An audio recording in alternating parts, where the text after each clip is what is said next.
সুরেশের একবার মনে হইল তাহার নিষ্ঠুর সত্য অচলার বুকের ভিতর গিয়া যেন গভীর হইয়া বিঁধিল।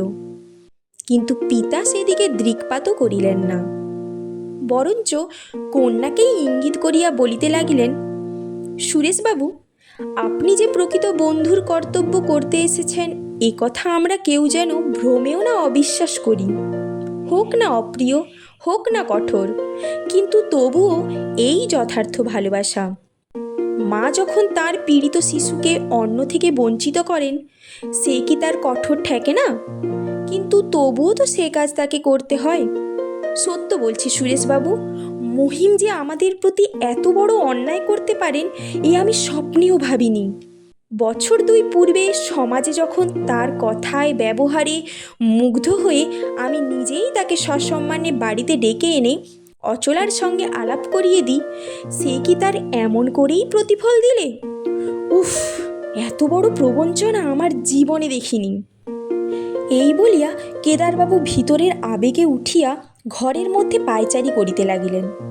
সুরেশ এবং অচলা উভয়েই নীরবে এবং অধোমুখে বসিয়া রহিল।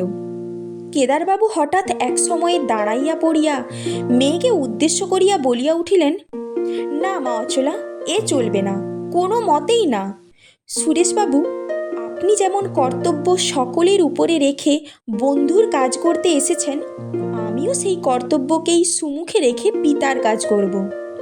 অচলার সঙ্গে মহিমের সম্বন্ধটা যতদূর অগ্রসর হয়েছে, তাতে যদি বিনা প্রমাণে আমার বাড়ির দরজা তার মুখের ওপর বন্ধ করে দিই, ঠিক হবে না।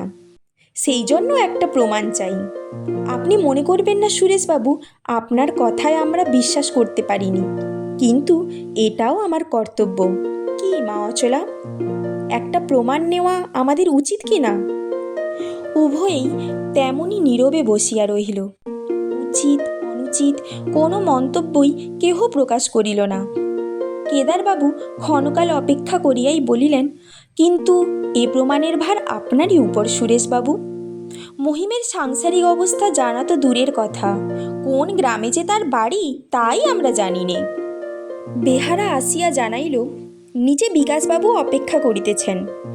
সংবাদ শুনিয়া কেদারবাবু শুষ্ক হইয়া উঠিলেন, বলিলেন, আজ তো তার আসবার কথা ছিল না। আচ্ছা বলগে, আমি যাচ্ছি। ফিরিয়া দাঁড়াইয়া কহিলেন, সুরেশবাবু, আমাকে মিনিট পাঁচেক মাপ করতে হবে, লোকটাকে বিদায় করে আসি।